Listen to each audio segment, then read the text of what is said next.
एक बार की बात है, वृंदावन में एक संत रहा करते थे। उनका नाम था कल्याण। वे बांके बिहारी जी के परम भक्त थे। एक बार उनके पास एक सेठ आया। अब था तो सेठ, लेकिन कुछ समय से उसका व्यापार ठीक से नहीं चल रहा था। उसको व्यापार में बहुत नुकसान हो रहा था। सेठ उन संत के पास गया और उनको अपनी सारी व्यथा बताई और कहा, महाराज, मेरे व्यापार में कुछ दिनों से काफ़ी नुकसान हो रहा है, आप कोई उपाय करिए। संत ने कहा, सेठ जी, अगर मैं ऐसा कोई उपाय जानता तो आपको अवश्य बता देता, लेकिन मैं ऐसी कोई विद्या नहीं जानता जिससे मैं आपके व्यापार को ठीक कर सकूं। ये मेरे बस में नहीं है। हमारा तो एक ही सहारा है, बिहारी जी।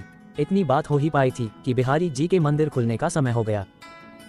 संत सेठ जी को बिहारी जी के मंदिर में ले आए और अपने हाथ को बिहारी जी की ओर करते हुए सेठ जी को बोले, आपको जो कुछ भी मांगना है, जो कुछ भी कहना है, इनसे कह दो, ये सब की कामनाओं को पूर्ण कर देते हैं। सेठ जी ने बिहारी जी से प्रार्थना की। 2-4 दिन वृंदावन में रुके और फिर चले गए। कुछ समय बाद सेठ जी का सारा व्यापार धीरे धीरे ठीक हो गया।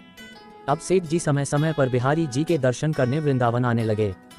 लेकिन कुछ समय बाद सेठ जी थोड़े अस्वस्थ हो गए। वृंदावन आने की शक्ति भी अब उनके शरीर में नहीं रही। एक बार उसका एक जानकार वृंदावन धाम की यात्रा पर जा रहा था। इस बात को जानकर सेठ जी को बड़ी प्रसन्नता हुई। सेठ जी ने उसे कुछ पैसे दिए, 750 रुपये, और कहा कि ये धन तू बिहारी जी की सेवा में लगा देना और उनको पोशाक धारण करवा देना। वो भक्त जब वृंदावन आया तो उसने सेठ जी के कहे अनुसार बिहारी जी के लिए पोशाक बनवाए और उनको भोग भी लगवाया। लेकिन इन सब व्यवस्था में धन थोड़ा ज्यादा खर्च हो गया।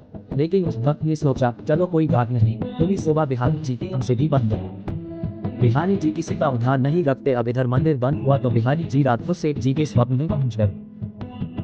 सेठ जी को स्वप्न में बिहारी जी ने कहा, तुमने जो मेरे लिए सेवा भेजी थी वो हमने स्वीकार की, लेकिन इस सेवा में 249 रुपये ज्यादा लगे, तो मुझ भक्त को 1 रुपये लौटा देना। ऐसा कहकर बिहारी जी अंतर ध्यान हो गए।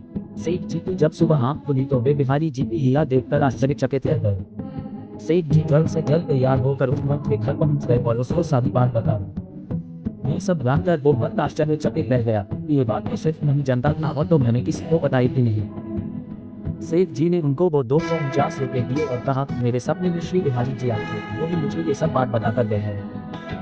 ये लीला देखकर वो भक्त खुशी से मुस्कुराने लगा और बोला, जब वो बिहारी जी की इस कलयुग में भी हमारे बिहारी जी किसी का कर्ज किसी के ऊपर नहीं रहने देते। जो एक बार इनकी शरण ले लेता है, फिर उसे किसी से कुछ मांगना नहीं पड़ता, उसको सब कुछ मिलता चला जाता है।